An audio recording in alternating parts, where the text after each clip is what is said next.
अस्सलाम वालेकुम जी, क्या हाल है? खैरियत से हैं? ईद का दिन है, ईद उल फितर का दिन है। अभी जुम्मे की नमाज़ पढ़ के आया क्योंकि जुम्मे के दिन ईद थी। आज सुबह यहाँ पे जब ईद की नमाज़ हुई उसके बाद नाश्ते का भी एहतमाम था। हर साल की तरह बहुत सालों से आई थिंक यहाँ पे ये सिलसिला चल रहा है और यहाँ पे उमूमन भी खाने-पीने का सिलसिला लगा रहता है। यानी मुख्तलिफ औकात के ऊपर, मुख्तलिफ ओकेजन्स के ऊपर यहाँ पे मुख्तलिफ तरह के खाने-पीने का इंतज़ाम किया जाता है और मसाजिद के अंदर भी ये सिलसिला चलता रहता है। इसी तरह से यहाँ पे इस्लामिक सेंटर का एक हॉल भी है जहाँ पे मुख्तलिफ तकरीबात होती रहती हैं। लोग मुख्तलिफ किस्म के ओकेजन्स के ऊपर खाने पीने का इंतजाम करते हैं। तो मुझे ऐसा लगता है कि यहाँ पे ये सिलसिला बहुत ज़्यादा आम है और कभी कभार तो ऐसा लगता है कि कोई भी वीकेंड खाली नहीं जा रहा। यानी जो लोग जिनकी ज़्यादा जान पहचान है, रिश्तेदारी है, शायद उनके लिए तो बहुत सारे वीकेंड्स ऐसे होते हैं कि जो वो बाहर ही खाना खा रहे होते हैं। लेकिन उसके बावजूद ऐसा लगता है कि लोगों के अंदर जो एक बेसब्रापन है या जब खाने का टाइम आता है तो खाने के लिए जो जाना होता है या जिस तरीके से उनको जाना चाहिए उसके अंदर जो बेसब्री होती है, उसके ऊपर एक तरह से जो धावा बोलने वाला जो सिलसिला होता है और उसके बाद जब आप खाना लेते हो, खाना लेकर आते हो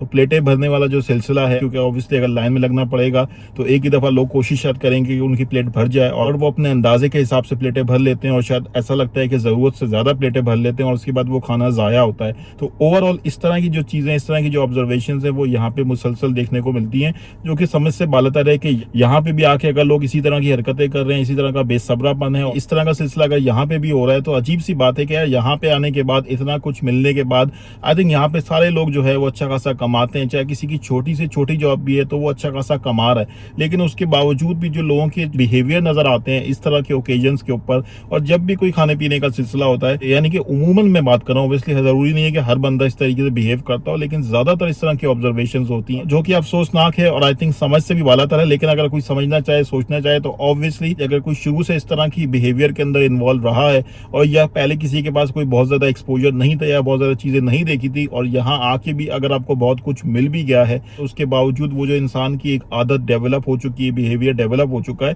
वो उसी तरीके से फॉलो करता है। लेकिन अगर हम इसी चीज को कंपेयर करते हैं कि अगर यही लोग किसी ऐसी जगह पे हों जहाँ पे इनको वेल बिहेव तरीके से रहना हो, प्रॉपर तरीके से चीजों का ख्याल रखना हो, डिसिप्लिन का ख्याल रखना हो, मिसाल के तौर पर अगर अपनी गैदरिंग नहीं है, यानी कि अपनी कोई मुस्लिम कम्युनिटी की, पाकिस्तानी कम्युनिटी की गैदरिंग नहीं है, मतलब कोई और जगह है जहाँ पे प्रॉपर डिसिप्लिन या प्रॉपर पॉलिसीज का ख्याल रखना पड़ता है, या कोई ऐसी जगह है जहाँ पे प्रॉपर लाइनें लगानी पड़ती हैं और सारी चीजों के हवाले से टेक केयर करना पड़ता है, तो वहां पे ऐसा लगता है कि ये लोग सही बिहेव करेंगे, सही तरीके से काम करते हैं या सही तरीके से जिस तरह से proper rules and regulations and discipline को फॉलो करना है, सिविक सेंस का अंदाजा होना चाहिए, तो वहां पे ये सारी चीजें प्रॉपर तरीके से फॉलो कर जाएं और उन सारी चीजों का ख्याल रखें और वहां पे इस तरह की कोई भी बदतमीजी ना हो, कोई इस तरह का बिहेवियर ना हो, उस जगह के ऊपर आपको ये सारी चीजें शायद उस तरीके से देखने को ना मिले। लेकिन जहाँ पे अपने मामलात आ जाते हैं, अपना देसी कल्चर आ जाता है या इस तरह की कोई खाने पीने के ओकेजन्स आ जाते हैं तो ये सारा सिलसिला होता है। आज भी सुबह कुछ इसी तरह की ऑब्जर्वेशन हुई और आई थिंक किसी एक इंतजामिया की तरफ से या इंतजामिया के किसी एक मेंबर की तरफ से जो खाना सर्व करने वालों में से थे या उसका इंतजाम संभालने वालों में से थे,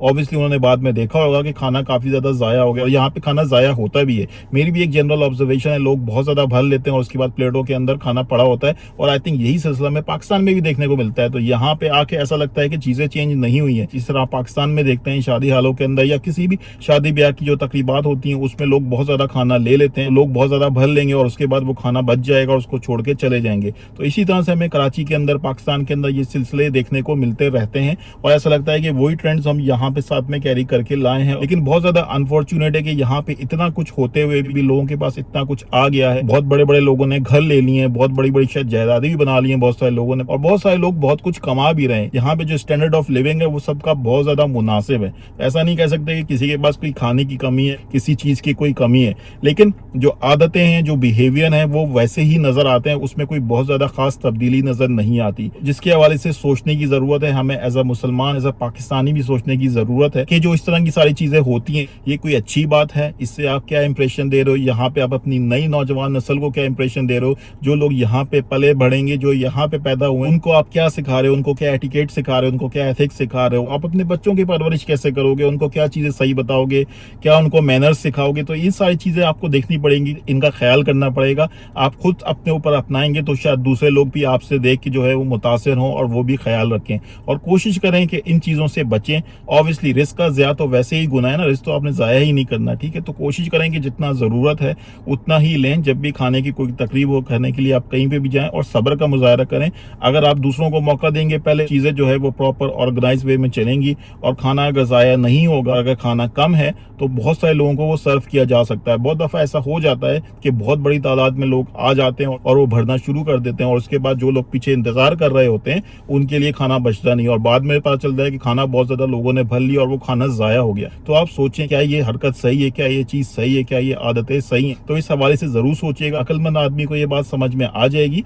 कि इस चीज के अंदर आपकी दीन और दुनिया दोनों की भलाई है। तो इस हवाले से जरूर सोचिएगा। और ऑब्वियसली इसमें नाराज होने की कोई बात नहीं है। आई थिंक हम सब के अंदर कोई ना कोई खराबी है। जो चीजें हमें यहाँ पे नजर आती हैं और जो चीजें यहाँ पे नोटिस करते हैं, देखते हैं, ऑब्जर्वेशन में आती हैं, और अगर उसके अंदर कोई गुंजाइश है, बेहतरी की गुंजाइश है, चीजों को सही करना है, वो गलत ट्रेंड्स हैं, गलत आदतें हैं, तो हमें उनको आइडेंटिफाई करके एड्रेस करवाना चाहिए। इससे आप अपनी जिंदगी को भी बेहतर करेंगे, दूसरों की जिंदगियों को भी बेहतर करेंगे, दूसरों के लिए भी आसानियां पैदा होंगी, और आप अपनी नौजवान नस्ल को, अपनी आने वाली नस्लों को भी सही मिसालें पेश करेंगे, उनके सामने भी सही चीजें रखेंगे। अगर बात समझ में आती है तो अच्छी बात है, बाकी आप खुद अपनी जिंदगी के मालिक हैं, आगे भी आपने खुद ही सारी चीजों को लेके चलना है। तो उम्मीद यही करता हूं कि बात समझ में आ जाएगी और इस हवाले से सोचेंगे और चीजों को बेहतर करने की कोशिश करेंगे। और जो लोग चीजों को ऑलरेडी बेहतर तरीके से लेके चलते हैं, इन सारी चीजों का ख्याल रखते हैं, उनको हम अप्रिशिएट कर सकते हैं। अल्लाह ताला उनको इस्तिकामत दे और वो इन सारी चीजों को कंटिन्यू करें। तो that's it, thank you very much, goodbye, अल्लाह हाफिज।